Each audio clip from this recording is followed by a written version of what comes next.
থেকে বাঁচাও এবং তোমাদের পরিবার পরিজন তাদেরকেও জাহান্নামের আগুন থেকে বাঁচাও। কিভাবে আমরা জাহান্নামের আগুন থেকে বাঁচতে পারবো? আমরা সবাই পাপী গুনাহগার। কিভাবে আমাদের গুনাহ মাফ হবে? তওবা ইস্তিগফার। কিসের দ্বারা? তওবা ইস্তিগফারের দ্বারা। হাদিসে পাকের ভিতরে আল্লাহ নবী ইরশাদ করেছেন, আত-তাইবু মিনাল যামবি কামান লা যামবা লাহু।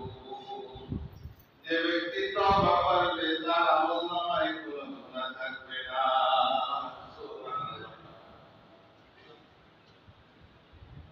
তওবা ইস্তিগফারের দ্বারা আমলনামার সমস্ত গুনাহ মিটে যায়, কোনো গুনাহ থাকে না। একজন জাহান্নামী লোক সে জান্নাতি হয়ে যায় তওবা ইস্তিগফার। সে হচ্ছে হাদিসে পাকের ভিতরে আসছে, হযরত আব্দুল্লাহ ইবনে আব্বাস রাদিয়াল্লাহু তাআলা আনহু, তিনি রাইসুল মুফাসসিরিন, তিনি একটা হাদিস তার থেকে হযরত আব্দুল্লাহ ইবনে আব্বাস রাদিয়াল্লাহু তাআলা আনহু থেকে বর্ণিত, রাসূলুল্লাহ সাল্লাল্লাহু আলাইহি ওয়াসাল্লাম বিভিন্ন মানুষের কাছে, রাজা-বাদশাহের কাছে ইসলামের দাওয়াত দিতেন। তো আমাদের নবী সাল্লাল্লাহু আলাইহি ওয়াসাল্লাম ওয়াহশী রাদিয়াল্লাহু তাআলা আনহু, তিনি ইসলাম গ্রহণ করেছিলেন। তো তার কাছে সর্বপ্রথম রাসূলুল্লাহ সাল্লাল্লাহু আলাইহি ওয়াসাল্লাম ইসলামের দাওয়াত পাঠালেন, দূত পাঠালেন।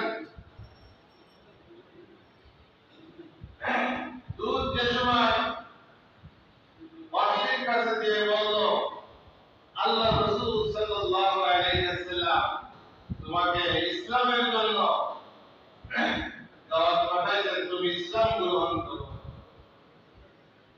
তখন উনি বললেন যে আমি কি করে ইসলাম গ্রহণ করব? আল্লাহ তাআলা কোরআনের ভিতরে আসছে, ওয়াল্লাযীনা লা ইয়াদউনা মা'আল্লাহি ইলাহান আখারা ওয়া লা ইয়াকতুলুনা আন-নাফসাল্লাতী হারামাল্লাহু ইল্লা বিল হাক্কি ওয়া লা ইয়াজনুন ওয়া মান ইয়াফআল যালিকা ইয়ালকা আসামা। আরবের লোকেরা আরবি জানতেন, তারা কোরআনের মানে তারা বুঝতেন যে আল্লাহ তাআলা কোরআনের মধ্যে এই আয়াতের ভিতরে ইরশাদ করেছেন, যারা আল্লাহর সাথে শরীক করবে, যারা জিনা ব্যভিচার করবে, যারা অন্যায়ভাবে কোনো মানুষকে হত্যা করবে, তার ঠিকানা হবে জাহান্নাম। ওয়া মান ইয়াফআল যালিকা ইয়ালকা আসামা। সে আসাম নামক জাহান্নামের ভিতরে তার ঠিকানা হবে। সে নিক্ষিপ্ত হবে কোথায়? আসাম নামক জাহান্নাম, সেখানে তার জায়গা হবে। ইদাআফ লাহুল আযাবু ইয়াওমাল কিয়ামাতি ওয়া ইয়াখলুদ ফীহি মুহানা। আল্লাহ পাক বলেন, এই তিনটা গুনাহ যারা করবে, আল্লাহর সাথে কাউকে শরীক করবে, জিনা ব্যভিচারে লিপ্ত হবে, অন্যায়ভাবে কাউকে হত্যা করবে, তার ঠিকানা হবে আযাব নামক জাহান্নাম, এবং সেখানে তাকে ডবল শাস্তি দান করা হবে। ইদাআফ লাহুল আযাব, ডবল আযাব দেওয়া হবে ইয়াওমাল কিয়ামাতি, কিয়ামতের দিন, ওয়া ইয়াখলুদ ফীহি মুহানা, আর সেখানে স্থায়ী বাসস্থান হবে। লজ্জিত অবস্থায়, অপদস্থ অবস্থায় ওই জাহান্নামের ভিতরে নিক্ষিপ্ত হবে। আমি তো এই গুনাহে অপরাধী, আমি তো এই অপরাধী, আমার কি করে মাফ হবে? আমি কি করে ইসলাম গ্রহণ করব? যাও আমার এই কথা আল্লাহর নবীর কাছে যেয়ে বলো। দূত ফিরে চলে আসলো। ওয়াহশী এই কথা নিয়ে রাসূলুল্লাহ সাল্লাল্লাহু আলাইহি ওয়াসাল্লামের কাছে এসে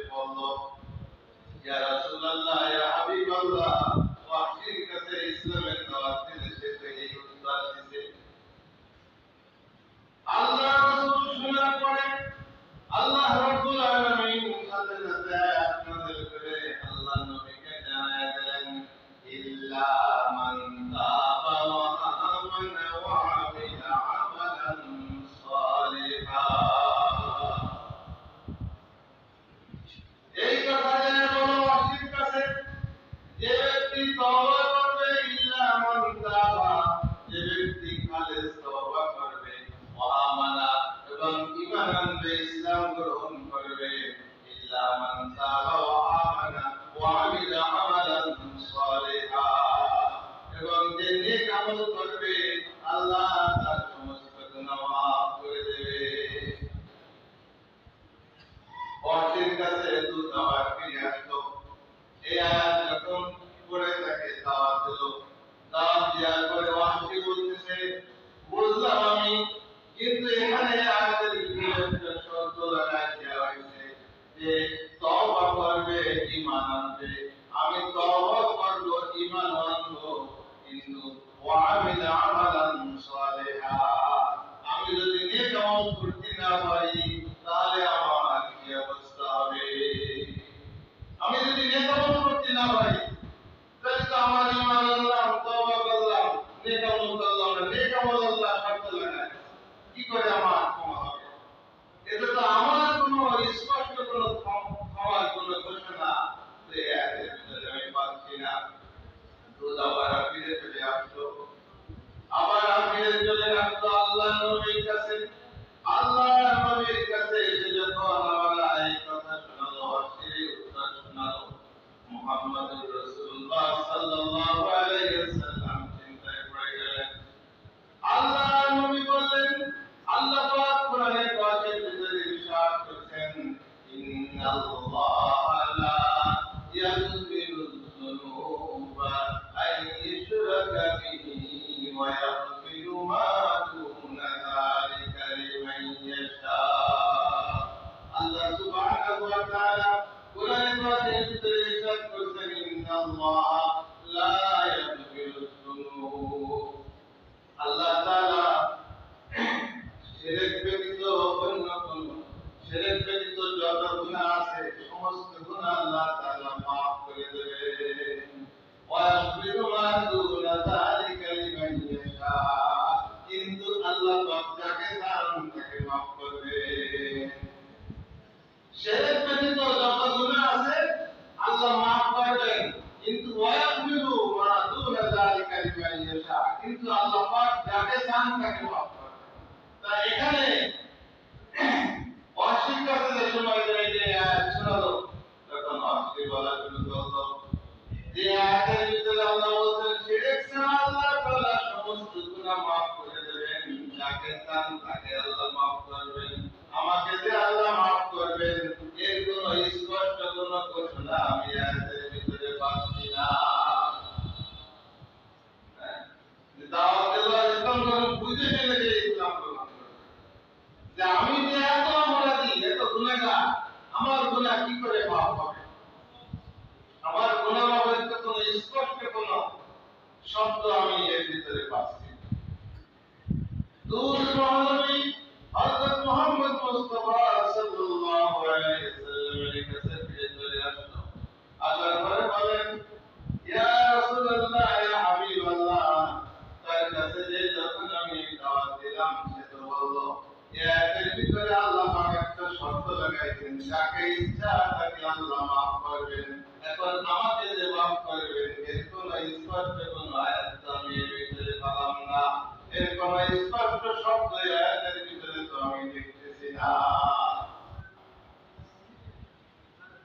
আল্লাহ নবী আল্লাহ জানে মগ্ন আছেন যে কিভাবে ওয়াসির গুনাহ maaf হবে। সে তো আমার চাচা হযরত হামজা রাদিয়াল্লাহু তাআলা কে শহীদ করে দিয়েছিল, শহীদ করে দেওয়ার পরে তার বুক দিয়ে তার কলিজা সবাই দিল। রাসূলুল্লাহ সাল্লাল্লাহু আলাইহি ওয়াসাল্লামের মনে কষ্ট ছিল, তারপরেও কি তাকে ইসলামের দিকে আনার জন্য আল্লাহর নবী এত চেষ্টা করছেন যে একটা লোক ইসলাম গ্রহণ করুক, দেখি তার এত অন্যায় করছে, তাকে ইসলাম গ্রহণ করানো যায় কিনা। রাসূলুল্লাহ সাল্লাল্লাহু আলাইহি ওয়াসাল্লামের কাছে ওহী চলে আসলো, জিবরাইল আলাইহিস সালাম চলে আসলেন, এসে আয়াত নাযিল হয়ে গেল, কুল ইয়া ইবাদিয়াল্লাযীনা আসরাফু আলা আনফুসিহিম লা তাকনাতু মির রাহমাতিল্লাহ,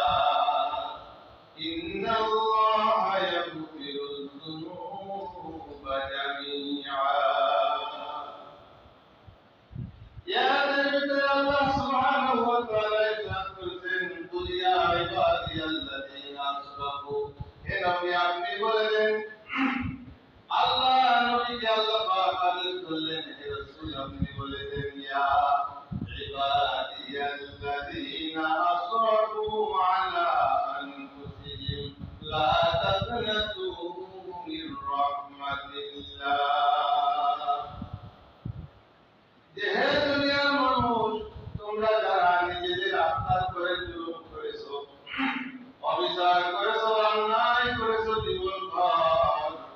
ইয়া ইবাদিয়াল্লাযীনা আসরাফু আলা আনফুসিহিম লা তাকনাতু মির রাহমাতিল্লাহ। হে আমার বান্দারা, তোমরা নিরাশ হয়ো না আল্লাহর রহমত থেকে। আল্লাহর রহমত থেকে তোমরা নিরাশ হয়ে যেও না। ইন্নাল্লাহা ইয়াগফিরুয যুনুবা জামিআ। নিশ্চয় আল্লাহ রাব্বুল আলামিন তোমাদের সমস্ত গুনাহ মাফ করে দেবেন। ইয়াগফিরুয যুনুবা জামিআ, সমস্ত গুনাহ, জামিআ শব্দ ব্যবহার করেছে, সমস্ত গুনাহ আল্লাহ মাফ করে দেবেন। আল্লাহ পাক থেকে এক নাম আছে, ইন্নাহু হুয়াল গফুরুর রহিম। আল্লাহ পাক গফুরুর রহিম নামের ওসিলায় আল্লাহ পাক যে তওবা করবে, ইস্তিগফার করবে, তার পিছনের জিন্দেগীর সমস্ত গুনাহকে মাফ করে দেবেন। সুবহানাল্লাহ। ওয়াহির কাছে যে সময় ওই দুধ থেকে বলল, আল্লাহ পাক এই আয়াত নাযিল করে পাঠাইছেন, কুল ইয়া ইবাদিয়াল্লাযীনা আসরাফু আলা আনফুসিহিম লা তাকনাতু মির রাহমাতিল্লাহ ইন্নাল্লাহা ইয়াগফিরুয যুনুবা জামিআ ইন্নাহু হুয়াল গফুরুর রহিম। দুধ যে সময় ওয়াহির কাছে আয়াত শোনায় আয়াত তিলাওয়াত করলো, তখন আশি বলল, এবার আমি বুঝে ফেলছি আল্লাহ পাক আমার সমস্ত গুনাহ মাফ করে দেবেন। এটা এখন আমি বুঝতে পেরেছি। আমি আমাকে নিয়ে চলো মুহাম্মদুর রাসূলুল্লাহ সাল্লাল্লাহু আলাইহি সাল্লামের কাছে। রাসূলের দরবারে এসে বলল, ইয়া রাসূলুল্লাহ, ইয়া হাবিবাল্লাহ, আমি অনেক গুনাহ করেছি, আমি অনেক অপরাধ করেছি, আপনি আমাকে পড়াই দেন লা ইলাহা ইল্লাল্লাহু মুহাম্মাদুর রাসূলুল্লাহ। যে ইসলাম গ্রহণ করলেন।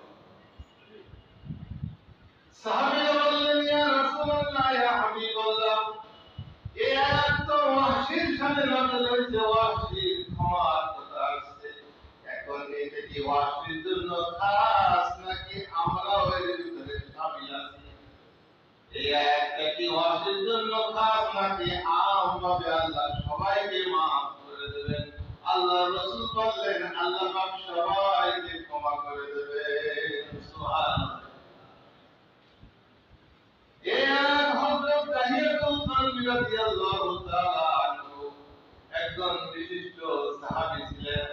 হযরত জিবরাইল আলাইহিস সালাতু ওয়াস সালাম ২৪,০০০ বার মহানবী হযরত মুহাম্মদ মুস্তাফা সাল্লাল্লাহু আলাইহি ওয়াসাল্লামের কাছে ওহী নিয়ে আসছেন।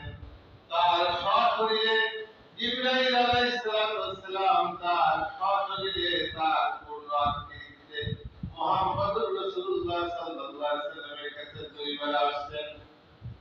ওই দুইবার রাসূলুল্লাহ সাল্লাল্লাহু আলাইহি ওয়াসাল্লাম ভয় পেয়ে গেছিলেন।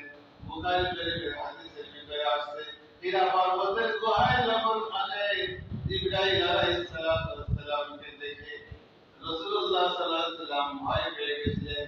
জিবরাইল আলাইহিস সালাম আমাদের নবীকে ধরে ধরে চাপ দিছিলেন, আবার ছেড়ে দিছিলেন, আবার চাপ দিছিলেন। ওহীর প্রাথমিক যে অবস্থা, সেই কথা ওই বুখারী শরীফের কিতাব বাবু কাইফা কানা বাদুল ওহী, এই ওহী অধ্যায়ের ভিতরে বিস্তারিত বর্ণনা আছে। তো যে কথা বলতেছিলাম, হযরত তাহিয়াতুল কালবি রাদিয়াল্লাহু তাআলা আনহু শানে ওই আয়াত নাযিল হয়েছে। তিনিও তার জীবন্ত ৪০টা মেয়ে এরকম ভাবে কি কবর দিয়েছেন, এত অপরাধ ছিল। রাসূলুল্লাহ সাল্লাল্লাহু আলাইহি ওয়াসাল্লামের কাছে এসে বললেন, ইয়া রাসূলুল্লাহ, ইয়া হাবিবাল্লাহ, আমি আমার জীবনে আমার যত কন্যা সন্তান হতো, আমি ওই কন্যা সন্তানকে কি মেরে ফেলতাম? কন্যা সন্তানকে আমি মেরে ফেলতাম। আমার এরকম একটা কন্যা সন্তান আমার স্ত্রীর যে সময় গর্ভবতী হলো, সে তার বাপের বাড়িতে ডেলিভারি করে চলে আসলো। আসার পরে আমি জিজ্ঞাসা করলাম, আমার স্ত্রী বলল সন্তান নষ্ট হয়ে গেছে। যে আমি এত নিষ্ঠুর ছিলাম, যখন আমি জানতে পারতাম আমার একটা কন্যা সন্তান হয়েছে, আমি সাথে সাথে সেই সন্তানকে আমি জবাই করে দিতাম, মাটির তলে জীবন্ত পুঁতে রাখতাম। হঠাৎ করে একদিন আমি মরুভূমির ভিতরে কাজ কাম সেরে যে সময় বাসায় আসলাম, বাসায় আসার পরে আমি খাবার খাচ্ছিলাম, প্রচন্ড গরম ছিল, আমার শরীর দিয়ে ঘেমে ঘেমে টপ টপ করে পানি পড়তেছিল। আমি ওই সময় খাবার খাচ্ছিলাম, খাবার যে সময় গালে নেওয়ার পরে মুখ বুঝে করে যে সময় খাবার চিবাইতেছিলাম, ওই সময় দেখি আমার বাড়ির ভিতরে আমার একটা কামরার ভিতরে একটা পথ এরকম নড়তেছে। আমি টাকায় দেখি পথটা নড়ে, আবার আমি যখন খাই আবার আমি বুঝে করি আবার দেখি পথটা নড়ে। কারণ কি, আমার স্ত্রীকে জিজ্ঞাসা করলাম, সত্য কথা বলো, ওই রুমের ভিতরে কে আছে বলো। তখন আমার স্ত্রী আমার পা জড়ায় ধরে বলল, ওটা হলো আপনার একটা মেয়ে সন্তান, আপনাকে দেখার জন্য আমার কাছে বারবার প্রার্থনা করছে, মা আমি আমার আব্বার চেহারাটা একবার একটু দেখবো।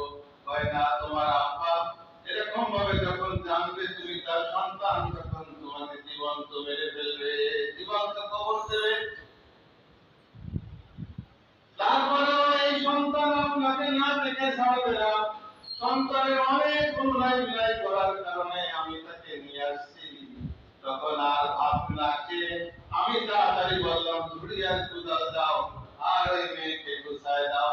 মেয়েকে গুছায় উঠে পিঠে উঠে আমি ওই মেয়েকে নিয়ে মরুভূমির ভিতরে চলে গেলাম। যার পরে উটটা বেঁধে রেখে আমি গর্ত খনন করতে লাগলাম। মেয়েকে বললাম যে এই উটের ছায় এখানে বসো। আমি গর্ত করতে করতে যে সময় আমার এরকম বুক পর্যন্ত হয়ে গেল, তখন আমার গা দিয়ে ঘাম পড়তেছিল। তখন আমার ওই মেয়ে বলতেছে যে আব্বা আপনি বসেন, আমি গর্ত বুঝে দিচ্ছি।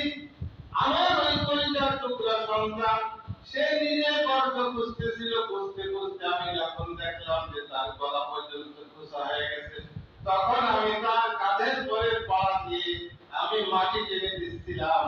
আর আমার ওই সন্তান সে অনেক আহাজারি করতেছিল, হে আমার আব্বা আমাকে আপনি মারবেন না, আমাকে আপনাকে আমি জীবনে আর কোনদিন পিতা বলে ডাকবো না, আপনি আমাকে এইভাবে জীবন্ত কবর দেবেন না।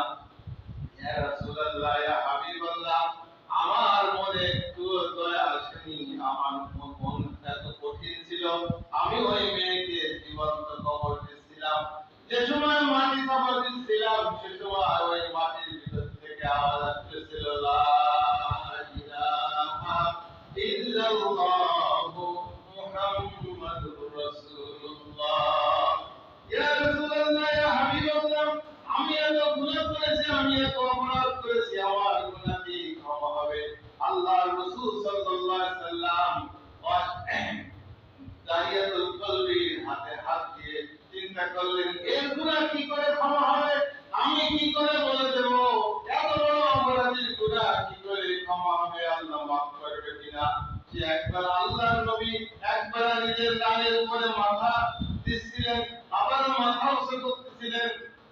আল্লাহ রাসূল তার বর্ণনা শুনে আর সহ্য করতে পারলেন না, ছটফট করতেছিলেন। আল্লাহ পাক জিবরাইলকে বললেন যে জিবরাইল যাও, আমার রাসূলের অবস্থা খুব খারাপ, তাড়াতাড়ি আমার রাসূলকে বলো, কুলিয়া ইবাদিয়াল্লাযীনা আসরাফু আলা আনফুসিহিম লা তাকনাতু মির রাহমাতিল্লাহ ইন্নাল্লাহা ইয়াগফিরুয যুনুবা জামিআ ইন্নাহু হুয়াল গফুরুর রহিম। আল্লাহ বলেন, হে তাহিয়াতুল কলবি, আল্লাহ পাক নাযিল করেছেন, হে দুনিয়ার মানুষ তোমরা শুনে রাখো, তোমরা যত অন্যায় করেছো, যত গুনাহ করেছো, নিজের নফসের প্রতি যত জুলুম করেছো, সীমা লঙ্ঘন করেছো, তোমরা আল্লাহর রহমত থেকে নিরাশ হয়ো না। যে সময় তোমরা আল্লাহর কাছে খালেস দিলে তওবা করবা, আল্লাহ পাক তোমার পিছনে জিন্দেগীর সমস্ত গুনাহ মাফ করে দেবে।